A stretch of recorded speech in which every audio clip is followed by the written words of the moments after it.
네, 안녕하세요. 한세대학교 공연예술학과 드라마 영화 연기 수업 진행하고 있는 주원규입니다.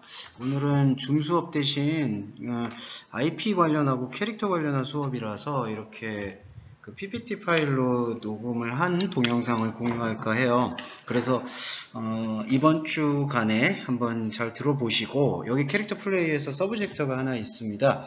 그 서브젝터에 대해서 한번 수행하는 그런 시간으로 꾸려가면 좋을 것 같아요. 그 동영상은 끊지 않고 그냥 이 슬라이스가 한 18쪽 정도 되는데요. 그 18페이지 그냥 한 번에 스트레이트로 설명을 드릴까 해요. 바로 준비하시고 그냥 경청하시면 좋을 것 같습니다. 자, 보시면 처음 지금 사진은 뭐 여러분들 다 잘 아시는 그 캐릭터 중에 하나죠. 조커입니다. 조커가 보시면 안타고니스트잖아요. 악역으로 많이 등장을 하는데 헐리우드 시스템에서 주목할 만한 사실은 이렇게 악역으로 등장하는 그 안타고니스트가 영화의 전면적 주인공으로 나올 수 있다는 점이 되게 주목할 만한 것 같아요.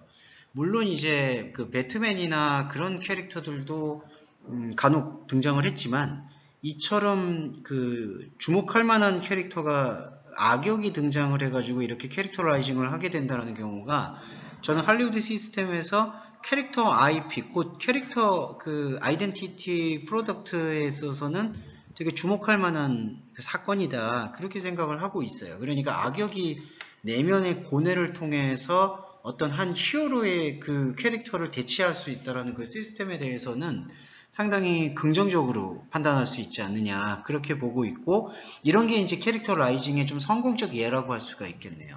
자, 한국에서 또 등장하는 캐릭터 중에 하나 소개해주고 싶은 게, 여러분 이제 웹툰 캐릭터인데 아마 드라마나 영화 캐릭터로 개발될 것으로 알고 있습니다. 그 네이버 웹툰에 보시면은 그 부활남이라고 있는데, 그 3일마다 죽었다가 다시 살아나는 남자의 캐릭터예요.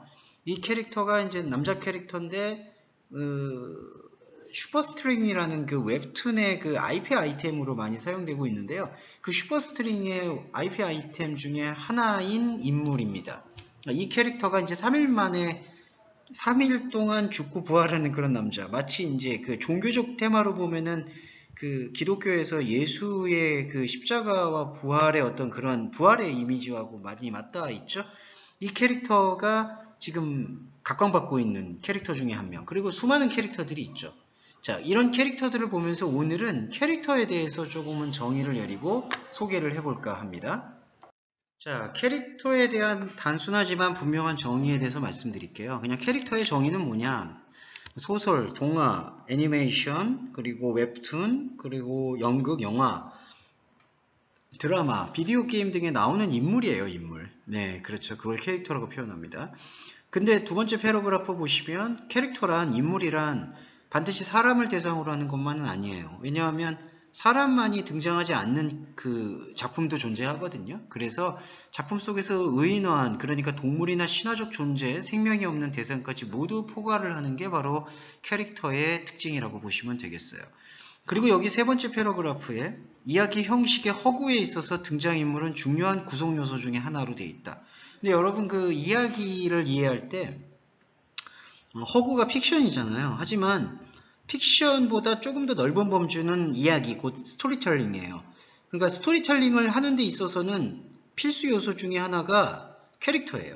그러니까 캐릭터, 플롯, 그 다음에 이제 배경이, 그라운드가 있는데 그 캐릭터가 스토리텔링을 하는 데 있어서는 가장 중요한 요소 중에 하나다. 그리고 이 캐릭터로 인해서 이 픽션으로 알려져 있는 허구의 어떤 스타일이 새로운 어떤 리얼리티를 확보하게 되는 그런 중요성을 갖고 있다라고 설명을 드릴 수가 있겠죠. 자, 그리고 다시 한번 정리를 해보면 이 캐릭터는 또 다른 관점에서는 이렇게 돼요. 작품 속에서 등장하는 그 등장인물만이 아니라 하나의 어떤 상징성을 가져요. 우리가 마스코트라고 하면은 뭐 디즈니나 아니면은 한국 애니메이션 같은데 그런 약간 캐리커처된 이미지만 생각을 할 수가 있잖아요. 하지만 이제 그 배우 활동을 준비하시는 여러분에게 있어서 이 마스코트라는 용어는 되게 중요하게 작동돼야 되는 게 캐릭터라는 게 어떤 작품 속에서만 소비되고 끝나는 게 아니라요. 그 캐릭터는 그 캐릭터를 연기한 어떤 배우의 입장에서는 하나의 어떤 시그니처나 상징성을 가지고 이렇게 재소비화된다, 이렇게 볼 수가 있어요. 그래서 제가 여기 지금 적어 놓은 게, 캐릭터는 상징성을 목적으로 한 등장인물을 이은바 이제 머천다이징, 상품화했던 제품 등도 포괄을 한다. 근데 여기서 좀 여러분 기분 나쁘게 듣지 마시고, 여러분이 배우가 되면 여러분 자신이 이제 그 브랜드가 됩니다. 브랜딩. 그 브랜딩 자체가 상품이에요. 그러니까 여러분 이제 요번 학기에 저와 여러분이 같이 하셔야 될 작업 중에 IP 작업이라고 말씀드린 게 바로 요 브랜딩, 캐릭터 브랜딩 작업이에요. 캐릭터 브랜딩이 뭐냐 하면, 여러분 자신이 배우로서 활동한다 그러면은 여러분 자신이 상품이 된다는 거예요. 이때 상품이라는 게 어떤 주고받는 어떤 교환 거래의 상품이 아니라, 여러분이 연기하는 그 연기의 캐릭터성 자체가 하나의 상품이 되어진다라는 거죠. 그 캐릭터성이. 그러니까 현대사회에서, 현대의 문화산업에서 가장 중요한 거는 이 캐릭터성이에요. 그래서 저도 글을 쓰고 있지만, 이 캐릭터성이 빠지면은 그거에 대해서는 사실은 이야기를 꾸려간다라고 할 수가 없겠죠. 자, 그리고 여기 보시면 제가 페르소나를 적었는데, 이 페르소나는 가면이라는 의미거든요. 근데 이거 심리학 용어로도 많이 사용되긴 했어요. 근데 이 페르소나의 중요성은 뭐가 있냐 하면은, 가면이라고 번역되어 있긴 하지만 이게 굳이 가면으로만 설명될 것이 아니라, 이 페르소나는 자신을 유의미하게 표현해서 그거를 캐릭터로 화하는 거예요. 캐릭터화 시킨다라고 표현을 하죠. 그러니까 여러분이 배우의 활동을 한다라고 했을 때에는 가면을 같이 쓰고서 일상을 움직인다, 이렇게 생각하시면 좋을 것 같아요. 그러니까 가면이라고 해서는 나를 숨기면서 표현한다, 이렇게 생각하는 경향이 있는데, 그게 아니라 여러분 자신이 살고 있는 라이프 스타일 자체가 캐릭터화 되어 있다. 그러니까 자신이 잘 표현할 수 있는 라이프 스타일, 아니면은 자신이 제대로 표현할 수 있는 그러한 퀄리티를 통해서 여러분 자신이 1인 캐릭터가 되어진다, 이렇게 볼 수가 있어요. 그러니까 페르소나는 여러분 안에 있는 여러 가지의 모습, 그게 브랜딩 돼야 된다는 거죠. 자, 이게 이제 드라마 무비 스타일에서 캐릭터의 소스 볼 수 있고, 그 다음에 이제 드라마 산업에서는 뭐 드라마나 무빙 이런 의미에서는 여러분들 자신이 포지티브한 필링을 이렇게 표현할 수 있는 그러한 상징물이 된다라고 볼 수가 있습니다. 그래서 드라마 산업에서 드라마 런칭을 성공하는 데 있어서는 스토리텔링이 짜임새 있고 재밌는 부분도 분명히 한 요소로 작용하겠지만, 현대적인 드라마 산업에서는 그보다 더 중요한 거는 작품 속에 나타나는 캐릭터가 얼마나 더 잘 시청자들한테 어필을 하는지, 거기에서 많이 성공 관건을 놓는 것 같아요. 그리고 이제 지금 네 번째 패러그래프에 트레이드 캐릭터 나오죠. 이 트레이드 캐릭터가 뭐냐 하면, 사실 드라마나 영화 산업이 배우가 그 캐릭터를 그냥 일회적으로 이렇게 나타내고 소비하고 끝내지가 않아요. 이제는 다양한 방면에서 소비가 되죠.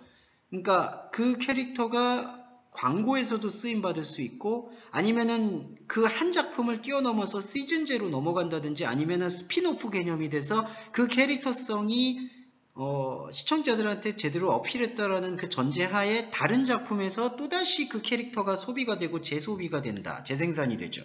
그래서 그걸 트레이드 캐릭터라고 얘기해요. 그러면 배우는 위치가 어떻게 될까요? 여기서 그냥 그 캐릭터를 제대로 연기한 어떤 그 기능적 그 캐릭터로 끝나는 게 아니라, 그 배우가 그 캐릭터를 소화했을 때 그 배우 자체가 트레이드 캐릭터가 되는 거죠. 네, 그러니까 우리가 뭐 넓게는 뭐 구교환의 캐릭터가 요번에 이제 만약에 이제 인정받았다? 아니면 악의 꽃에서 이준기 배우가 인정을 받았다라고 했을 때에는 이 그 악의 꽃이라는 것으로 캐릭터가 이렇게 다 몰입되는 게 아니라, 악의 꽃을 연기한 이준기라는 배우가 트레이드 캐릭터가 된다는 거예요. 그러면 그 다음에 다시 이 이준기라는 배우는 반복 재생산될 수 있는 광고 효과를 나타낸다는 거죠. 그러니까 여러분도 어떤 연기를 했을 때 그 연기에 몰입을 하는 것도 중요하겠지만, 여러분 자신이 갖고 있는 트레이드 캐릭터성을 발견하는 것도 상당히 중요하다는 거예요. 네, 그거를 조금은 설명드릴 수 있었고, 자, 그 다음에 그러면 그런 캐릭터를 개발하는 데 있어서 여러분들이 조금은 주목하셔야 될 필요성, 연기 연습 중에 하나가 뭐가 있냐? 인터뷰가 있습니다. 자, 인터뷰가 뭐냐 하면요. 한 사람이 모든 인생을 살 수가 없어요, 솔직히. 한 사람이 다양한 인생을 사실은 살아보고 다양한 인생을 소비해보는 과정이 상당히 중요한데, 그렇게 다양한 인생을 소비하고 살아가려면은 여러 인생의 경험들이 중요하겠죠. 근데 여러분들이 그렇다고 직접 만약에 나는 그 밤무대나 아니면은 그 화류계에 있는 사람들을 연기하고 싶다라고 해서 여러분들이 다 속칭 삐끼가 되거나 아니면 접대부가 되거나 콜걸이 되거나 그럴 수는 없잖아요. 그렇죠. 음지에 있는 뭐 조폭 영화나 느와르 영화에서 연쇄살인마를 연기하고 싶다고 그래서 그런 사람의 삶을 살 수는 없잖아요. 그런데 간접적으로 그거를 체험하고 여러분의 그 배우의 캐릭터성에 입힐 필요가 있겠죠? 그러기 위해서는 인터뷰가 필요하다는 거예요. 제가 여기 이제 스토리텔링의 대상, 소재 발굴 측면에서의 인터뷰의 중요성을 세 패러그래프로 말을 했는데, 첫 번째는 배우인 여러분들 안에도 제일 필요한 게 뭐냐면 많은 사람들을 만나서 일상적인 이야기들 속에서 특수성을 발견해낼 수 있는 훈련이 좀 필요하다는 거예요. 그래서 취재와 발견을 통해서 여러분들 안에서 여러 가지 역할이나 여러 가지 배역이 맡게 됐을 때 그 상상력을 보다 있어 보이는 리얼리티가 살아있는 쪽으로 폭증시킬 수 있다는 거죠. 그게 바로 취재와 발견, 상상력 폭증에 있어서의 인터뷰의 중요성이다.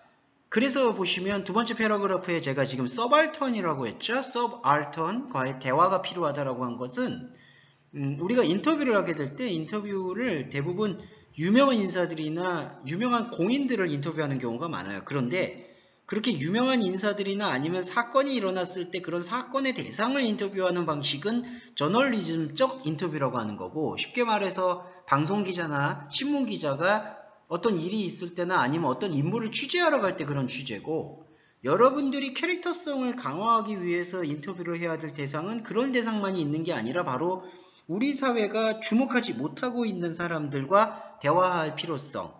그러니까 그게 바로 서발턴인데, 서발턴이라는 게 이제 학문 용어인데요. 하위 주체라고 해요. 그러니까 시대는 항상 성공한 사람들을 주목하잖아요. 뭐 BTS를 주목한다든지 아니면은 뭐 어떤 유명한 정치인들을 주목한다든지.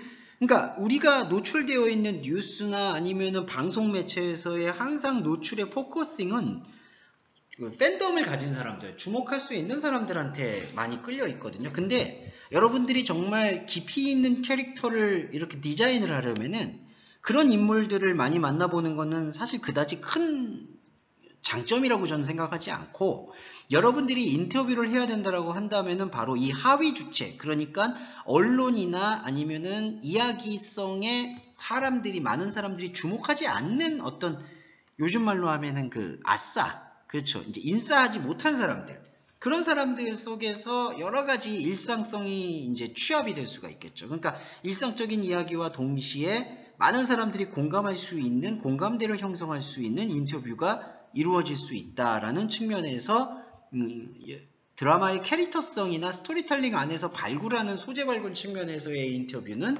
그렇게 좀 꾸려가는 게 좋다. 자, 그거를 좀 말씀드릴 수 있겠어요. 자, 캐릭터를 개발하고 발굴하는 여러분에 있어서 인터뷰가 필요하다. 근데 그 인터뷰가 성공한 사람들의 인터뷰만이 아니라 우리가 주목하지 않았던 좀 사회적 약자 혹은 소외받은 사람들, 그런 사람들을 찾아가서 이야기를 나누어 가는 것도 인터뷰의 한 측면이다라는 거를 좀 말씀드리고 싶었고, 그리고 또 하나, 자, 인터뷰를 인터뷰하다. 자, 이거 지금 제가 패러그래프에 따라서 좀 설명을 드리는 거예요. 캐릭터 발굴을 위해서는 여러분이 많은 사람들과의 인터뷰가 필요한데, 많은 사람들과 인터뷰를 하기가 좀 어려운 여건이다라면은 리서치나 접근을 통해서 동시대에 살고 있는 여러 가지 캐릭터를 발굴해낼 좀 노력이 필요한 거죠. 그래서 제가 이제 보시면 인터뷰를 인터뷰하다라는 첫 번째 패러그래프에서는 캐릭터 발굴을 위해서 인터뷰가 필요하다라는 목적을 밝혔고, 그리고 여러분이 어떤 배역이나 어떤 것들을 맡게 될지는 모르겠지만 작품과 관련된 대상을 인터뷰하는 필요성은 있다는 거죠. 그러니까 여러분이 만약에 뮤지컬이나 아니면 어떤 드라마나 영화에서 뭐 예를 들어서 검사 역할을 맡았다든지 의사 역할을 맡았다라고 했을 때에는 작품과 관련된 대상을 인터뷰해 볼 필요는 있다는 거예요. 그러니까 만약에 의사 역할을 맡았다 그러면은 의사분을 실제로 만나서 그분들과 대화를 나누고 의사의 직업군은 이렇게 전개되는구나. 그 정도는 여러분들이 파악을 해야지 거기서 현장감 있는 연기를 하실 수가 있잖아요. 그러니까 작품과 관련된 대상을 인터뷰해야 된다는 거죠. 그런데 만약에 작품과 관련된 이 대상을 인터뷰하기가 좀 만약에 현실적으로 어렵다라고 했을 때에는 리서치를 하시면 된다는 거예요. 제가 지금 적어 놓은 게 리서치 접근의 방법인데 뭐 이메일이나 SNS나 지인 찬스를 통하거나 실제 어려울 때 이제 인포메이션 인터뷰나 컨텍스트 인터뷰를 통해서 다양하게 그 직업군의 라이프 스타일까지 파악할 수 있는 그러한 자세가 캐릭터 발굴에 있어서는 상당히 필요하다. 그거를 좀 설명드리고 있고요. 자, 또 볼게요. 자, 여러분의 캐릭터성을 개발하기 위해서 인터뷰가 중요하다는 얘기를 지금 하고 있는데 인터뷰를 그럼 막상 사람을 만나요. 그러니까 여러분이 검사 역할을 하기 위해서 실제로 검사나 아니면은 검찰 법무부에 이제 종사하시는 직업군의 사람을 만나요. 그러면 만나면 뭐 질문을 이끌어내고 질문을 유도하고 같이 나아가야 되잖아요. 자, 그런 측면에서 예상 질문이 필요한 거예요. 그러니까 여러분이 캐릭터를 발굴을 위해서 인터뷰를 한다. 그러면 인터뷰를 했을 때 직접 사람을 만났을 때 이제 질문을 도출해야 되는데 질문은 두 가지 방향이 있는 거예요. 여러분, 첫 번째로는 그 직무 관련성 질문이 있고 라이프 스타일 관련성 질문으로 나눠서 질문을 해보는 게 좋다. 자, 이거예요. 자, 여러분 만약에 검사 역할을 맡았어요.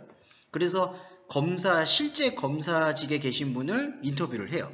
배우라면은 해야 된다고 저는 생각을 해요. 그러면 예상 질문을 준비해가면 두 가지로 분류를 섹터를 나눠서 준비할 필요가 있다는 거죠. 첫 번째로는 직무 관련성. 그러니까 검사면은 어떤 말을 하고 그리고 어떤 업무를 하고 그거를 알아야 되잖아요. 검사의 24시. 그게 바로 직무 관련성 질문이에요. 검사에는 무슨 일을 합니까? 어떤 에피소드가 있습니까? 어떻게 조직 체계가 나눠져 있습니까? 어떤 언어들을 많이 사용합니까? 이제 이런 것들에 대한 질문의 그 섹터가 바로 직무 관련성 질문이고, 자, 두 번째로, 자, 그것만 질문해서는 인터뷰에 최대 효과를 얻어내기는 어렵다고 봐야 돼요. 왜냐하면 연기를 한다는 거는 그냥 검사의 직업 소개를 하는 게 아니잖아요. 그 검사가 어떤 사건의 소용돌이 속에서 느낄 수 있는 반응과 그리고 그들만의 시그니처, 그들만의 어떤 스페셜리티를 드러낼 수 있어야 되잖아요. 그런 스페셜리티를 드러낼 수 있기 위한 데이터베이스를 확장하고 확충하려면 검사분에게 직무 관련성에만 질문하기보다는 그분의 라이프 스타일에 대한 어떤 관련성도 질문할 필요가 있다는 거죠. 뭐 좋아하시는 어떤 에피소드가 있습니까? 검사 직업에 대해서 어떻게 생각하십니까? 그리고 그 당사자의 갖고 있는 습관이나 스타일도 연구할 필요가 있겠죠. 자, 이런 것들이 이제 질문들이고, 그리고 이런 질문을 통해서 데이터베이스가 축적이 되면 그냥 그 질문으로 머무는 게 아니라요. 인터뷰를 하고 나면은 그 인터뷰를 했을 때 나타나는 자기 다이아그램이 필요한 거예요. 그러니까 이게 무슨 얘기냐면은 두 번째 패러그래프인데 예상 질문을 통해 얻는 후광 효과라고 하는 거예요. 자, 후광 효과가 뭐냐 하면은 어떤 사람을 만났죠. 그러니까 내가 검사 역을 맡았는데 실제 검사를 만났어요. 그럼 그 사람한테 얻을 수 있는 직무 관련성에 대한 팁도 있겠지만 검사를 만났을 때 자기가 그 메타 퀘스천을 통해서 디자인을 새롭게 해볼 수 있다는 거죠. 아, 저분은 저런 검사직을 갖고 있구나. 저분은 검사로서 저런 라이프 스타일을 갖고 있구나. 그 다음에 그런 라이프 스타일에 대한 여러 가지 데이터베이스를 여러분의 머릿속이나 마음속에 입력했잖아요. 그 다음에 하셔야 될 작업이 나라면, 그러니까 내가 검사라는 페르소나, 가면을 얻고 연기를 한다면 나는 이러한 검사의 역할을 소화해야 되겠구나라는 그 어떤 전체적인 그 다이아그램을 디자인을 할 수 있어야 된다는 거죠. 자, 그게 한두 번에서는 이루어지기 힘들지만 여러분의 삶에서 그리고 학교 생활 속에서도 간접적이든 직접적이든 사람을 만날 때 그런 다양한 어떤 제스처, 다양한 반응들, 그러한 어떤 후광 효과와 이펙트를 데이터베이스로 또 축적을 해야 된다는 거죠. 그러니까 전문 직종에 대한 데이터베이스를 축적하는 것과 동시에 여러분들이 많은 사람들과 스타일을 봤을 때 그러면 나는 저런 스타일 속에서 나만의 스타일로 어떻게 표현할 수 있겠구나라는 나름의 표현력에 있어서의 데이터베이스를 축적할 수 있다라는 말씀인 거예요. 그리고 그래야 되고, 그렇게 했을 때 여러분 자신이 브랜딩이 되는 거예요, 캐릭터가. 자, 여러분 자신의 브랜딩 만드는 과정은 제가 추석이 지나고 다음 주에 이제 IP 브랜딩 작업을 하면서 조금 더 이제 구체적으로 들어갈 거고, 캐릭터를 구축하기 위해서는 이런 작업이 필요하다라는 것을 오늘 설명드리는 부분이니까 들어주시면 좋겠네요. 자, 그리고 뭐 인공적이지 않은 날것에, 이거 나바르 아마르라는 이 기법인데, 이게 제가 아까 방금 말씀드렸던 거예요. 나의 캐릭터화를 시키기 위해서 데이터베이스를 축적하는 과정. 그러니까 여러분이 좀 야박하게 들리실 수 있어도, 여러분이 만약에 공연예술과를 졸업하고 배우로서 삶을 살아간다라고 했을 때에는, 배우라는 직업을 갖고 온다. 그러면 그때 직업이식 중에 제일 중요한 거는 모든 만나는 사람을 캐릭터화 시켜야 돼요, 여러분들이. 그러니까 뭐 어머니를 만나든 친구를 만나든 캐릭터화를 시켜야 돼. 그러니까 계속 예민하게 발견을 해나가야 돼요. 저 상대의 캐릭터, 나와 다른 캐릭터를 보고 신선하다 싶은 거는 취하고, 전형적이고 상투적이다 싶은 것은 버리고, 그런 식의 캐릭터화 시키는 브랜딩 작업이 필요한 거예요. 그 브랜딩 작업을 이게 이제 히브리어인데 나바르 아마르라고 표현을 하는 거예요. 그게 바로 스토리에 축적하고 여러분 안에서의 그 캐릭터성을 강조하는 데 있어서는 상당히 필요한 요소다. 이렇게 정리해 내려볼 수 있겠죠? 자, 이거는 뭐냐 하면은, 이건 제가 요 자료, PPT 자료는 따로 또 단체 카톡에다 업데이트 시킬게요. 누굴 만난다. 아까 제가 직업군 얘기했잖아요. 어떤 직업군을 만난다라고 했을 때 예상 질문이에요, 이게. 예. 그래서 예상 질문은 제가 이 PPT 자료를 놨습니다. 이게 직무 관련성 질문과, 그리고 이 플로리스트라는 직업군에서 도출해낼 수 있는 그 플로리스트의 라이프 스타일에 해당될 수 있는 질문을 도출해내는 하나의 샘플이에요. 이건 나중에 여러분들이 어떤 직업군을 만나서 인터뷰를 하게 될 때 활용하시면 좋겠어요. 자, 이건 이렇게 사람을 만났을 때, 인터뷰라는 목적으로 만났을 때에는 대부분 좀 1시간에서 3시간 내외예요.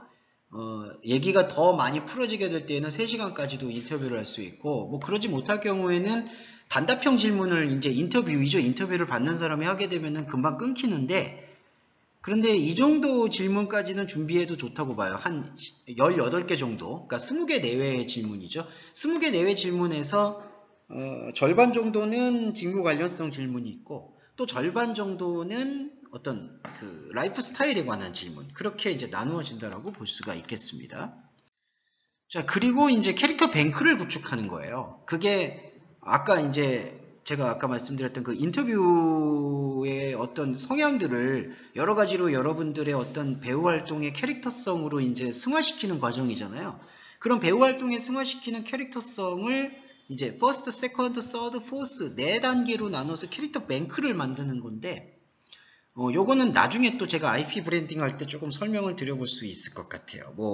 그 캐릭터성을 좀 찾아서 캐릭터의 성별과 특징을 좀 만들어 보고, 그 캐릭터의 성별과 특징 속에서 내가 닮아 있는, 그러니까 내가 연기할 수 있는 표현력의 어떤 그 한계치, 극대치, 그러니까 표현력의 가능성과 어떤 한계, 이런 것들을 이제 좀 조율해 나가는 과정이거든요. 그게 바로 캐릭터 뱅크예요. 캐릭터 뱅크 부분을 다음에 좀 더 자세하게 설명드릴 테니까, 요거는 지금 제가 PPT 자료로 남겨놓은 걸 한번 읽어보시면 좋을 것 같아요. 자, 이 정도로 좀 할 수 있고, 그 다음에 여러분이 한번 조금 체킹해 보셔도 좋은 게 요거예요. 이제 캐릭터 크리에이티브 하는 방법인데, 캐릭터 크리에이티브 이제 프랙티스 중에 이런 방법들이 있는 거예요. 여러분이 알고 있는 인물들, 뭐 이게 영화가 돼도 좋고요. 영화, 연극, 드라마, 뮤지컬 다 망라해서 여러분들이 알 법한 인물 중에 최고의 히어로를 한번 보시고 설정을 해보세요. 그러니까 예를 들면 만약에 조금 옛날이지만 저는 스파이더맨이 제일 히어로예요. 뭐 이러면, 자, 그 히어로가 갖고 있는 아주 선한 역할, 그러니까 선하다라는 게 뭐 성품적인 거나 인격적인 것만이 아니라 왜 그 인물이 히어로일 수 있는가, 그러니까 스파이더맨은 왜 우리의 히어로인가, 거기에 대해서 한번 체킹해 보시고, 왜 스파이더맨은 스파이더맨으로서 활동하게 되었는가, 그러니까 왜 스파이더맨이 히어로가 되었는가, 그러니까 이건 꼭 스파이더맨이 아니어도 돼요. 뭐 배트맨이 될 수도 있고 아니면 조커가 될 수도 있고 그 히어로의 행동 동기 그리고 그 히어로가 전형적인 매력만을 지니진 않았거든요. 여러분 헐크만의 매력이 있죠. 그러니까 스테레오타입이 아닌 만약에 조커라 그러면은 아니면은 그 배트맨이다 그러면 배트맨만이 갖고 있는 다른 히어로와는 차별적인 지점 그게 대안적이고 변주적 매력이라고 해요. 그리고 또 히어로의 능력치 저 히어로가 약점을 갖고 있다. 이런 부분들. 자, 이런 부분들을 한번 여러분이 체크를 해보는 것도 여러분의 캐릭터성, 배우로서의 여러분의 캐릭터성을 스터디하는 데 있어서는 중요한 어떤 실천 과제다라고 생각을 해요. 그리고 반대로 안타고니스트. 여러분이 알고 있는 인물 중에 진짜 쓰레기다, 진짜 악한다. 이랬을 때는 왜 어느 정도 악한 건지, 왜 그렇게 악하게 되었는지, 그리고 이 내가 선정한 이 악인은 일반적으로 다른 영화나 드라마에서 봤던 안타고니스트 악인과 어떤 차별점이 있는지 그리고 이 악인을 제압하기 위해서 필요한 이 악인의 안타고니스트의 약점은 뭔지 이중성이란 건 뭐냐면 의외성이거든요. 우리가 악인이라고 해도 그냥 무대뽀로 악한 사람이면 좀 매력을 입체적으로 못 느끼는 경우가 있잖아요. 아주 나쁜 놈이고 연쇄살인마인데 의외로 따뜻한 면이 있다든지 뭐 그런 이중성에 대해서 한번 체킹을 해보시는 거예요. 여러분들이 봐왔던 매체 속에서 히어로와 동시에 안타고니스트 이렇게 한번 체크를 해보시면 정리가 좀 되는 부분이 있어요. 그리고 이제 알고 있는 최고의 유니크 스타일리스트 부분 그다음에 뭐 좋은 의미나 긍정적인 의미, 부정적인 의미 이렇게 이제 유니크 스타일리스트 같은 경우는 이렇게 체크 자, 갑자기 끊어졌는데 요 마무리를 좀 해볼게요. 자, 이제 유니크 스타일리스트라는 건 뭐냐면은 여러분들이 알고 있는 주변에 알고 있거나 아니면 영화나 실제로 봤을 때 영화나 이제 드라마 매체를 봤을 때 야, 정말 똘끼 있다, 병맛이다, 정말 독특하다 이렇게 생각하는 스타일리스트 그 유니크한 인물에 대해서 한번 체킹을 해보는 거죠. 자, 그렇게 여러분 캐릭터 체킹하는 방법까지 좀 말씀을 오늘 드렸습니다. 그래서 한번 좀 생각을 해보실 거는 추석 때나 이렇게 해보실 거는 이 캐릭터에 대해서 한번 체크해 보시는 거예요. 히어로나 안타고니스트나 유니크 스타일리스트에 대해서 조금 체킹해 보시고 그리고 여러분은 과연 좀 어느 부분을 소화할 수 있을지 그리고 추석 때 한번 과제는 여러분 가족이나 친구를 만났을 때 한번 그 사람의 인생이나 그 사람의 스타일에 대해서 좀 질문해 보시는 것도 숙제 중에 하나가 될 수 있겠네요. 그리고 자기 자신을 인터뷰하는 것도 좋아요. 자기 자신한테 예상 질문을 주고 나는 어떤 인간인가, 나는 어떤 인물인가 그런 것들을 한번 파악해 보시는 여러분 안에 많은 페르소나를 끄집어내는 게 이제 캐릭터 브랜딩 작업에서는 가장 중요한 포인트니까 그런 작업들까지 한번 염두에 두시면 좋을 것 같습니다. 자, 오늘 이렇게 캐릭터 IP에 대한 좀 설명을 줌 수업이 아니라 동영상 수업으로 대치한다는 점 양해 구하고 한번 끝까지 들어주실 것이라 믿고 끝까지 들어주셔서 고맙습니다. 추석 연휴 잘 보내시고요. 이만 마무리하겠습니다.